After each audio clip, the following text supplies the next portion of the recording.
हिंदवी स्वराज्याचे सरसंस्थापक छत्रपती शिवरायांना मानाचा मुजरा करतो।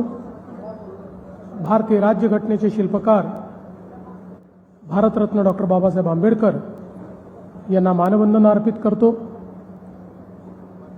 ज्यांच्या नावाने शेतकरी कर्जमुक्ती योजना आपण सुरू केली, त्या पुण्यश्लोक लोकमाता अहिल्यादेवी होळकर यांच्या चरणी देखील नतमस्तक होतो। सर्व महामानवांना वंदन करत असतानाच आदरणीय मोठे मालक सुधाकर पंत परिचारक यांना देखील विनम्र आदरांजली अर्पित करतो। आजच्या या कृषी प्रदर्शन आणि शेतकरी मेळाव्याच्या कार्यक्रमामध्ये मंचावर उपस्थित असलेले सोलापूर जिल्ह्याचे पालकमंत्री आणि राज्याचे ग्रामविकास मंत्री, ज्यांनी या संपूर्ण वारीला एक अतिशय चांगलं नवीन स्वच्छ आणि आधुनिक रूप दिलं, असे जयकुमार गोरेजी, मोठ्या मालकांचं कार्य अतिशय चांगल्या पद्धतीनं सांभाळत असलेले सन्मान्य प्रशांत मालक परिचारक, लोकप्रिय आमदार समाधानदादा अवताडे, माजी मंत्री ज्येष्ठ आमदार विजय मालक देशमुख, राजेंद्र राऊतजी, नारायणआबा पाटीलजी, गोपीचंद पडळकरजी, अभिजित पाटीलजी, उत्तमराव जानकरजी, जिल्हा परिषदेचे अध्यक्ष श्री वैद्य, श्री हरीशदादा गायकवाड, श्री राजूबापू गावडे, श्री रणजितदादा शिंदे, श्री कैलास खुळे, शुभम आगावणे, सुभाष मस्के, चेतन सिंग केदार, श्री कार्तिकेयन जिल्हाधिकारी, सहकार आयुक्त श्री दीपक तावरे, श्री शुक्राचार्य भोसले, श्री बाबासाहेब जेजूरकर, श्री दिग्विजय आहेर, मंचावरील सर्व मान्यवर आणि या ठिकाणी उपस्थित सर्व शेतकरी वारकरी भगिनी आणि बंधूंनो, सर्वांना माझा जय हरी। आज अतिशय आनंदाची गोष्ट आहे की पुन्हा एकदा या पंढरीमध्ये, पांडुरंगाच्या नगरीमध्ये आमच्या शेतकऱ्यांसोबत या कृषी प्रदर्शनाच्या निमित्ताने मी उपस्थित आहे। खरं तर ही वारीची परंपरा जी शतकानुशतके चालली आहे आणि कुठलंही निमंत्रण नसताना, कोणीही आयोजक नसताना गावोगावून वारकरी निघतात, दिंड्या निघतात आणि चालत चालत पंढरपूरपर्यंत येतात आणि जगातली ही एकमेव अशा प्रकारची वारी आहे की ज्या वारीमध्ये सर्वांना पांडुरंगाचं दर्शन देखील मिळत नाही। कोणी कळस दर्शन घेतं, कोणी मुखदर्शन घेतं, कोणी नामदेव पायरीचं दर्शन घेतं, पण कुठलंही दर्शन घेतलं तरी पांडुरंगाची भेट झाल्याचा अनुभव हा प्रत्येक वारकऱ्याला या ठिकाणी प्राप्त होतो। आणि एवढंच नाही तर वारकरी जेव्हा एकमेकाला भेटतात त्याही वेळी जय हरी म्हणत, रामकृष्ण हरी म्हणत, माऊली म्हणत एकमेकाचे पाय पकडतात, एकमेकाला दंडवत नमस्कार करतात, साष्टांग नमस्कार करतात।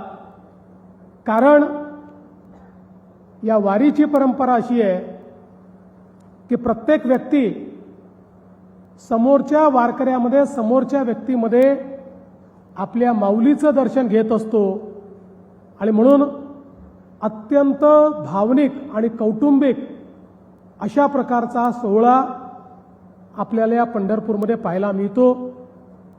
आणि यावेळी तर सगळे रेकॉर्ड तुटतायत. इतक्या मोठ्या प्रमाणात वारकरी या ठिकाणी येत आहेत. 35 लाखापेक्षा जास्त आमचे वारकरी या ठिकाणी पोहोचतायत. जवळजवळ 21 किलोमीटरची दर्शनाची रांग यावेळी लागलेली आहे. पण हे सगळं होत असताना आपल्या राज्य सरकारच्या वतीने पालकमंत्री असतील, जिल्हा प्रशासन असेल, सगळे आपले अधिकारी असतील, यांनी अतिशय उत्तम सेवा करण्याचा प्रयत्न केला. जर्मन हँगर्स असतील, त्या ठिकाणी पाद्य सेवा असेल, वैद्यकीय सेवा असेल, सर्व प्रकारच्या सेवा या अतिशय उत्तम पद्धतीनं या ठिकाणी करण्याचा प्रयत्न आपण केला. आणि मला विश्वास आहे वारीची परंपरा कधीच कमी होणार नाही, ती वाढतच राहील. या वाढत्या परंपरेला साजेसं संपूर्ण व्यवस्थित कार्य हे आपल्याला दरवर्षी करायचंच आहे. आणि म्हणूनच मगाशी या ठिकाणी प्रशांत मालकांनी आणि पालकमंत्र्यांनी पंढरपूरच्या कॉरिडॉरचा विषय देखील ठेवला. आणि आता जवळजवळ सगळी तयारी झाली आहे. काही लोकांच्या मनात थोड्या शंका आहेत. बहुतांश लोकांना आता हे लक्षात आलेलं आहे की त्यांनी मनात घेतलं त्याहीपेक्षा चांगलं पुनर्वसन आम्ही देतो. काही थोडक्या लोकांच्या मनातल्या शंका देखील आम्ही त्यांच्याशी चर्चा करून दूर करू. आणि माझा दावा आहे की महाराष्ट्रातल्या कुठल्याही तीर्थक्षेत्रामध्ये आजपर्यंत झालेल्या पुनर्वसनापेक्षा उत्तम, चांगलं आणि मोठं पुनर्वसन हे या ठिकाणी आम्ही पंढरपूरच्या कॉरिडॉरमध्ये देतो. एकही व्यक्ती शिल्लक ठेवणार नाही की ज्याला आम्ही समाधानी करणार नाही. 100% लोकांचं समाधान हे करण्याचा उद्देश घेऊनच हे आम्ही करतो. कारण आम्हाला माहिती आहे आज 30-30 लाख लोक ज्यावेळी पंढरपूरमध्ये येतात, मनामध्ये भीती असते, काय होईल. ही शिस्तीची माणसं आहेत, एकमेकाला सांभाळून घेणारी माणसं आहेत. परंतु आपल्याला माहिती आहे अपघात हा सांगून येत नाही. त्यामुळे प्रशासनापासून मुख्यमंत्र्यापर्यंत, पालकमंत्र्यापासून तर आमदारांपर्यंत सगळ्यांच्या मनामध्ये वारी संपतपर्यंत, आषाढी संपतपर्यंत, दुसरा दिवस होतपर्यंत आणि वारकरी सुखरूप घरी जातपर्यंत एक अनाहूत भीती असते की सगळं नीट झालं पाहिजे. पांडुरंगाच्या कृपेनं ते नीट होतंच. पण केवळ पांडुरंगाच्या भरोशावर हे सोडून चालणार नाही. आपल्यालाही व्यवस्था कराव्या लागतील. या वाढत्या संपूर्ण वारकऱ्यांकरता आणि आता देशभरातनं लोक या ठिकाणी येत आहेत, त्यांच्या योग्य व्यवस्था व्हाव्यात या दृष्टीनं खऱ्या अर्थानं आपण या सगळ्या व्यवस्था या ठिकाणी सुरू केल्या. मला अतिशय आनंद आहे की आज आपण या कृषी प्रदर्शनीमध्ये आहोत. 2015-16 साली ज्यावेळेस मोठ्या मालकांनी प्रदर्शनाची सुरुवात केली त्यावेळी मी स्वतः या ठिकाणी होतो. आणि जी बाजार समिती आहे, अतिशय उत्तम कारभार करणारी बाजार समिती की ज्यांनी 16 कोटीपासनं आता एक प्रचंड मोठी भरारी मारत इतका मोठा आपला विस्तार केलेला आहे की महाराष्ट्रातल्या उत्तम बाजार समित्यांमध्ये या बाजार समितीची गणना या ठिकाणी केली जाते. हे सांगताना मला आनंद होतो. आणि शेवटी येणारा वारकरी हा शेतकरी आहे. आमचे शेतकरी, शेतमजूर, बारा बलुतेदार हेच या वारीमध्ये सगळे येत असतात. आणि म्हणूनच त्यांच्यापर्यंत चांगलं तंत्रज्ञान पोचलं पाहिजे. शेतीच्या क्षेत्रात जे नवीन प्रयोग चाललेले आहेत ते पोचले पाहिजेत. या दृष्टीनं खऱ्या अर्थानं या कृषी प्रदर्शनाची सुरुवात झाली. आणि दरवर्षी नवनवीन प्रयोग हे आपल्याला या ठिकाणी पाहायला मिळतात. नवीन वाण आपल्याला पाहायला मिळतात, नवीन पद्धती आपल्याला पाहायला मिळतात, नवीन यंत्रसामुग्री आपल्याला पाहायला मिळते. आताही आम्ही आलो तेव्हा आर्टिफिशियल इंटेलिजन्स AI वर आधारित काही स्टॉल्स या ठिकाणी आहेत.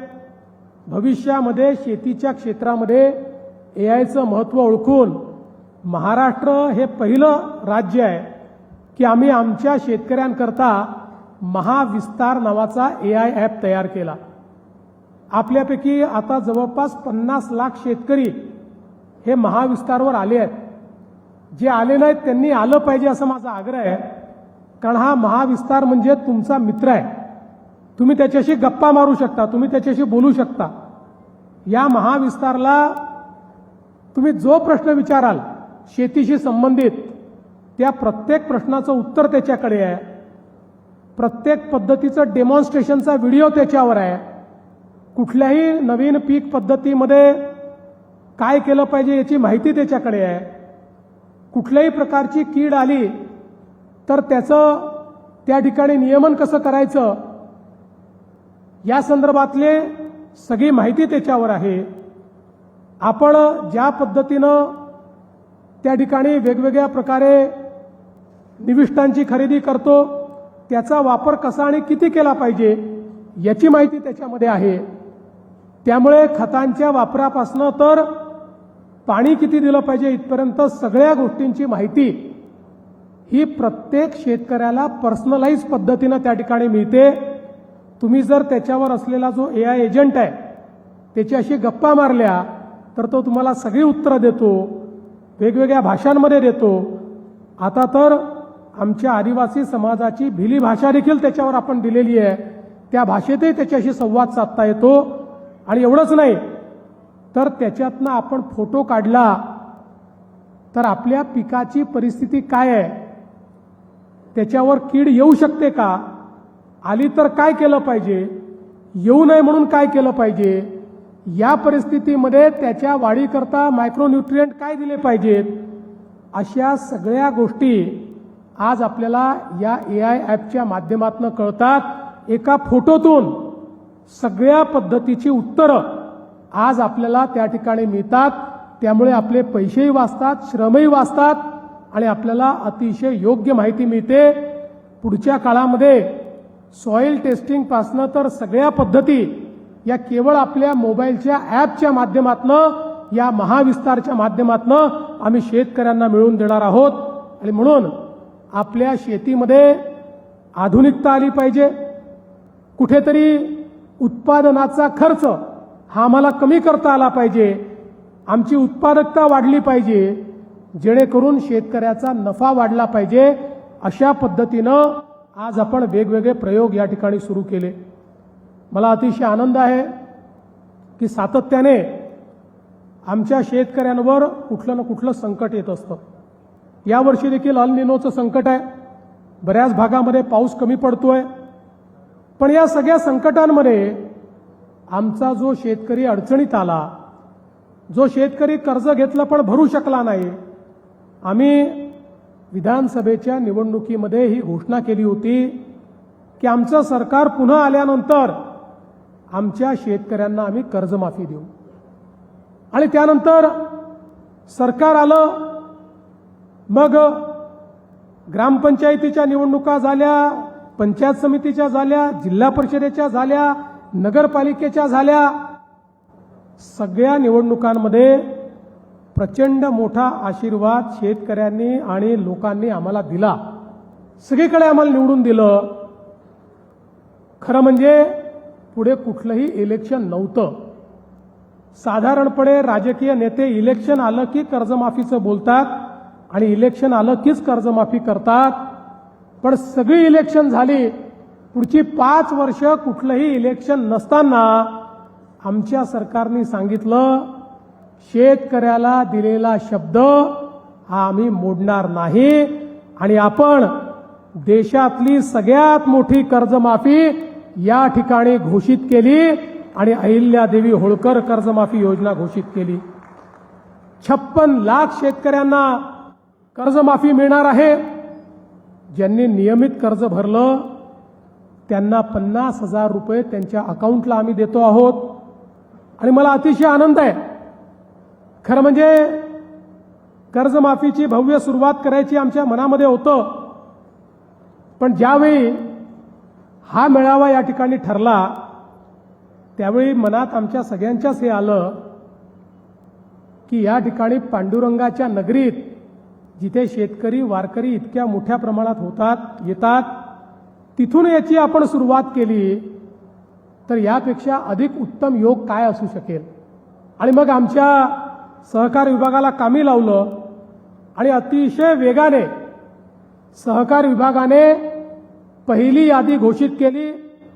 17 लाख शेतकऱ्यांची पहिली यादी 13,000 कोटी रुपये आपण त्या शेतकऱ्यांना या ठिकाणी देतो आहोत. आणि आता दुसऱ्या यादीचं काम सुरू झालंय. या पहिल्या यादीतले जे शेतकरी आहेत त्यांच्या याद्या गावात जाणार, त्या गेल्या आता. आणि तात्काळ आमचा प्रयत्न असा आहे की ऑथेंटिकेट करून 31 तारखेपूर्वीच या 17 लाख शेतकऱ्यांच्या खात्यामध्ये पैसे आम्ही जमा करणार आहोत. त्याची सुरुवात आम्ही केलेली आहे. आणि आज आपल्या सोलापूर जिल्ह्यातले 7 शेतकरी त्यांच्या खात्यात पैसे जमा केले, त्यांना कर्जमुक्त केलं, नवीन कर्ज घेण्याकरता पात्र केलं. आज कर्जमुक्तीचं सर्टिफिकेट देखील त्यांना दिलेलं आहे आणि नवीन कर्जाचं वाटप देखील त्यांच्या हातामध्ये आपण केलेलं आहे. त्यामुळे निश्चितपणे याची सुरुवात आपण केली आहे. आता जिल्ह्यांमध्ये हे कार्यक्रम आम्ही करू. या सगळ्या याद्या, दुसरी यादी, तिसरी यादी, कारण बँकांकडनं सगळा डेटा जमा करावा लागतो. अनेक वेळा आमच्या बँकाही खूप हुशार आहेत. त्या एक एक डेटा 2-2दा पाठवून देतात, कारण त्यांच्याही खात्यांमध्ये पैसे येतात. त्यामुळे त्याचंही एकदा आम्हाला पडताळणी करावी लागते.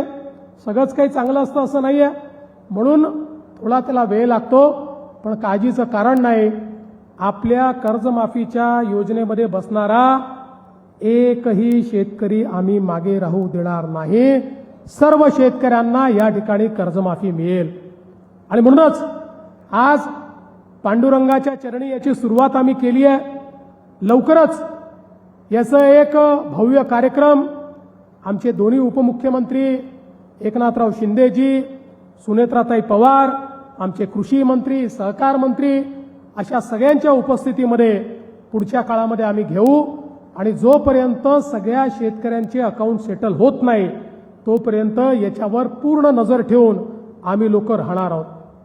मी या निमित्ताने सांगतो, एकीकडे शेतकऱ्याला कर्जमाफी तर दिलीच, पण दुसरीकडे मला सांगताना आनंद वाटतो की आपण आपल्या शेतकऱ्यांना विजेचं बिल जे माफ केलं त्याच्या पोटी दरवर्षी 24 ते 25 हजार कोटी रुपये राज्य सरकार आपल्या तिजोरीतून आपल्या महामंडळाला म्हणजे वीज मंडळाला त्या ठिकाणी देत आहे. कारण शेवटी वीज मंडळाला जर राज्य सरकारने पैसे दिले नाही तर MERCच्या नियमाप्रमाणे वीज मंडळाला ते पैसे इतर घरगुती ग्राहकांकडून वसूल करावे लागतात. त्यामुळे त्यांचे बिल वाढू नये म्हणून दरवर्षी 25,000 कोटी रुपये आम्ही राज्य सरकारच्या तिजोरीतून त्या ठिकाणी आपल्या वीज मंडळाला देतो. एवढंच नाही तर आम्हाला सातत्याने शेतकरी विचारायचे की जरा तुम्ही आता तर हे ठीक आहे बाबा, आमचं वीजचं बिल तुम्ही पाठवत नाही, ते तुम्ही माफ केलं, पण कधीतरी आम्हाला भीती आहे एक दिवस आम्हाला मोठं बिल येईल, जुनी आमची जी थकीत आहे त्या थकितीचं बिल तुम्ही पाठवाल आणि मग त्या दिवशी आम्ही काय करायचं. त्यामुळे त्या थकीतचं काय झालं हे आम्हाला सांगा. अशा पद्धतीनं अनेक लोक प्रश्न विचारायचे, मनात भीती होती. आणि म्हणून कधीही कोणी विचार केला नव्हता असा निर्णय घेण्याचं आम्ही ठरवलं. आमच्या शेतकऱ्यांचं 7.5 हॉर्स पॉवरच्या आतले जे शेतकरी आहेत त्यांचं 48,000 कोटी रुपयाचं बिल थकीत होतं. आम्ही निर्णय केला आणि हे बिल माफ करून टाकलं. 50 लाख शेतकऱ्यांचं 48,000 कोटी रुपयाचं बिल हे आता आपण माफ केलेलं आहे. त्यांच्याकडनं ते कधीच वसूल या ठिकाणी केलं जाणार नाही. आणि मला विश्वास आहे की आता 75% राज्यातल्या शेतकऱ्यांना आम्ही दिवसा वीज देतो. पुढच्या काळामध्ये डिसेंबर किंवा मार्चपर्यंत 100% शेतकऱ्यांना आम्हाला दिवसा 12 तास वीज द्यायची आहे. पहिले 8 तास देऊ, मग 10 तास देऊन मग 12 तास देऊ. त्यामुळे केवळ विजेचं बिल माफ करून नाही तर शेतकऱ्यांना रिलायबल वीज मिळाली पाहिजे या दृष्टीनं देखील मोठ्या प्रमाणात काम आपण करतो. खरं तर बंधू भगिनींनो, आपण जर विचार केला तर याच्या व्यतिरिक्त शेतीच्या क्षेत्रातली म्हणजे ही जी गुंतवणूक आहे ही बाजूलाच ठेवा, याच्या व्यतिरिक्त मागच्या वर्षी शेती क्षेत्रामध्ये आपण जे पैसे खर्च केले ते 95,000 कोटी रुपये आहेत. वेगवेगळ्या सबसिडींच्या माध्यमातून ड्रीप इरिगेशन करता असेल, निविष्ठान करता असेल, ट्रॅक्टर किंवा यांत्रिकीकरणाकरता असेल. या राज्यामध्ये शेतकरी आमचा इतका महत्त्वाचा घटक आहे, त्याच्या पाठीशी हे सरकार अतिशय ताकदीनं उभं आहे. मगाशी विषय आला, खरं म्हणजे या ठिकाणी प्रशांत मालकांनी काही बंधाऱ्यांची मागणी देखील केली. पाणी वाहून जातं ते थांबलं पाहिजे. यामध्ये मालक काही अडचणी पण आहेत, कारण आपला जो इंटरस्टेट त्या ठिकाणी अशा पद्धतीनं लवादाचा निर्णय आहे, त्या निर्णयाचे काही बंधनं आपल्यावर आहेत. तथापि आपण जी मागणी केली आहे त्या बंधनातनं मार्ग काढून कशा पद्धतीनं हे बंधारे तयार करता येतील या संदर्भातले निर्देश हे मी निश्चितपणे आपल्या विभागाला देईल आणि त्यातनं जिथे जिथे शक्य असेल त्या त्या ठिकाणी बंधारे करण्याचा प्रयत्न आपण निश्चितपणे करू. आणि त्याचसोबत चंद्रभागा नदीवरचा जो नवीन पूल आहे तो आता पुलकम बंधारा करा अशी मागणी या ठिकाणी आलेली आहे. निश्चितपणे मी त्याचे आदेश दिलेले आहेत. त्याला पुलकम बंधाऱ्यामध्ये परिवर्तित करून त्याही ठिकाणी पाणी कसं अडवता येईल हा प्रयत्न आपण करणार आहोत. मला सांगताना आनंद वाटतो की दरवर्षी पुराचं जे पाणी कोल्हापूर आणि सांगलीमध्ये शिरतं त्याच्यावर डायव्हर्जन कॅनाल आपण सुरू केला आहे. यावर्षीच त्याचं काम पूर्ण होत आहे. वर्ल्ड बँकेने पैसे त्या ठिकाणी दिले आहेत ते काम सुरू करण्याकरता. आणि मला आनंद आहे की यामुळे 35 ते 40 TMC पाणी हे तिकडनं आम्ही उजनीमध्ये आणणार आहोत. उजनीमध्ये ते पाणी आल्यामुळे मोठ्या प्रमाणात आपला दुष्काळी भाग आणि मराठवाड्याचा भाग या दोन्ही भागांना खूप मोठ्या प्रमाणात फायदा होईल. किंबहुना उजनीमध्ये डेड स्टॉक जो आपल्याला वापरावा लागतो कधी कधी तोही संपून जातो. ही परिस्थिती पुढच्या काळात राहणार नाही. अशा पद्धतीनं हे काम आपण सुरू केलेलं आहे. त्याचा सोलापूर जिल्ह्याला देखील खूप मोठ्या प्रमाणात फायदा होईल. रेल्वे मार्गाच्या बद्दल लोणंद पंढरपूर असेल, पंढरपूर विजापूर असेल, निश्चितपणे या संदर्भात योग्य ती जी कारवाई आहे ती कारवाई आपण करू. लोणंद पंढरपूरला तर आपण पैसे दिले आहेत, काम सुरू करायचं आहे. पण पंढरपूर वैजापूर करताही मागच्या काळात आपण केंद्र सरकारला विनंती केली आहे. पुढच्या काळात त्याचाही पाठपुरावा आपण करू आणि आपल्या पंढरपूरला संपूर्ण दक्षिणेशी जोडण्याचं काम, आपल्या सोलापूर जिल्ह्याला दक्षिणेशी जोडण्याचं जे काम आहे हे काम आपण निश्चितपणे पूर्ण करू. आज या निमित्ताने खरं म्हणजे आमच्या अध्यक्षांनी काही भावना या ठिकाणी मांडल्यात. तुमच्या भावना ज्या आहेत त्या भावना मला ऑलरेडी माहिती आहेत. तुम्ही मांडल्या नसत्या तरी देखील त्या माझ्या मनामध्ये आहेत. त्यामुळे काळजी करू नका. आणि तुम्ही प्रशांत मालकाचं टेन्शनही घेऊ नका. आपल्या भावना मांडल्याच पाहिजे. त्यामुळे तुम्ही मांडल्या हे योग्यच केलं. पण तुम्ही एवढंच तुम्हाला सांगतो, काही काळजी करू नका. योग्य वेळी योग्य गोष्टी होतच असतात, त्या थांबत नाहीत, त्या बरोबर होतील. आणि जसं मी मागच्या वेळी सांगितलं की मी एवढ्या ताकदीने तुमच्या संपूर्ण या परिवाराच्या पाठीशी उभा आहे. त्यामुळे काळजी करायचं कारण नाही आहे. निश्चितपणे या ठिकाणी योग्य अशा प्रकारे जे आमचे प्रशांत मालक आहेत त्यांचाही सन्मान हा झालेला आपल्याला पाहायला मिळेल, हा विश्वास आपल्याला या निमित्ताने देतो. आज खरं म्हणजे पुन्हा एकदा आपल्या सर्वांचं मनापासून मी आभार आपले मानतो. महाराष्ट्रातल्या शेतकऱ्यांचे, वारकऱ्यांचे आभार मानतो, त्यांचं स्वागत करतो. आणि आपल्याला एवढंच या ठिकाणी सांगतो, हे तुमचं सरकार आहे. हे सरकार सदैव तुमच्या पाठीशी उभं राहील. कितीही अडचणी येऊ द्या, या प्रत्येक अडचणीमध्ये पांडुरंगाच्या कृपेनं हे सरकार तुमच्याकरता मार्ग काढेल, हा विश्वास मी आपल्याला देतो. आणि पुन्हा एकदा सहकार विभागाचं, कृषी विभागाचं, ग्रामविकास विभागाचं मनापासून अभिनंदन करून माझे 2 शब्द संपवतो. धन्यवाद. जय हिंद, जय महाराष्ट्र.